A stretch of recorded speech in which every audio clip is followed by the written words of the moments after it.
മുന്തിരി തപ്പി ഇറങ്ങിയതാണേ. അപ്പം ദേ ഒരു അമ്മച്ചി നാരങ്ങയുടെ കൂട്ട് എന്തോ ഒരു വലിയ സാധനം തലയിൽ വെച്ചോണ്ട് വരുന്നു. അറിയാവുന്ന ലാംഗ്വേജ് വെച്ച് അമ്മച്ചിയുടെ അടുത്ത് ചോദിച്ചേ, ഇവിടെ ഗ്രേപ്സ് കിട്ടുവോ? അതിനെന്താ എൻ്റെ കയ്യിലുണ്ടല്ലോ, ഞാൻ തരാമല്ലോ, പക്ഷെ ഞാൻ കഴുകിയിട്ടേ തരത്തുള്ളൂ. അമ്മച്ചി പറയുവാണേ, ഈ കഴുകി വെച്ചേക്കുന്നതിന് നിനക്ക് എത്രയാ വേണ്ടുന്നതെന്ന് വെച്ചാൽ എടുത്തോളാം. ഞാൻ പുള്ളിക്കാരി എടുത്ത് ചോദിച്ചു, അമ്മച്ചി ഞാനിത് കഴിച്ചിട്ടില്ല, ഇത് എന്താ സാധനം? ഇതാണ് അത്രേ സിറാലിയോൺകാരുടെ ഗ്രേപ്പ് ഫ്രൂട്ട്. ഇത് കഴിച്ചിട്ടില്ലേ? എന്നാ വാ ഞാൻ കാണിച്ചുതരാം ഇതെങ്ങനെയാ കഴിക്കുന്നതെന്ന്. പുള്ളിക്കാരി ഒരു ഗ്രേപ്പ് ഫ്രൂട്ട് അങ്ങോട്ട് എടുത്തിട്ട് ഈ അണ്ടർവയറിന് വള്ളി വെട്ടുന്നത് പോലെ നീട്ടി അതിന്റെ തൊലി വെട്ടിയെടുക്കാൻ തുടങ്ങി. ഇവരുടെ ഈ ഗ്രേപ്പ് ഫ്രൂട്ട് എന്ന് പറഞ്ഞ ഐറ്റമേ, ഇത് ഓറഞ്ചാണോ അതോ കമ്പിളി നാരങ്ങയാണോ അതോ ഇത് രണ്ടും കൂടെ മിക്സ് ആയതാണോ? ഏതായാലും ഇവരിത് കഴിക്കുന്ന കാണാൻ ഒരു പ്രത്യേക രസമാണ് കേട്ടോ.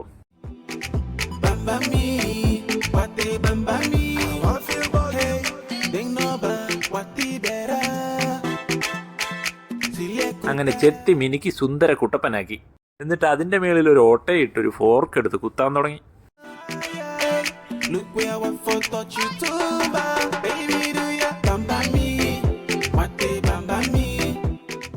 ഗ്രേപ്പ് ഫ്രൂട്ട് മാത്രമല്ല കേട്ടോ, ഓറഞ്ച് ഇവർ ഇതുപോലെ തൊലി ചെത്തി അതിന്റെ നീര് കുടിക്കുകയാണ് ചെയ്യുന്നത്.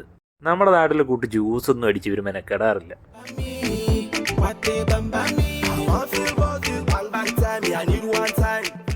ഏതായാലും പുതിയൊരു ആഫ്രിക്കൻ വിശേഷമായി വീണ്ടും കാണാം.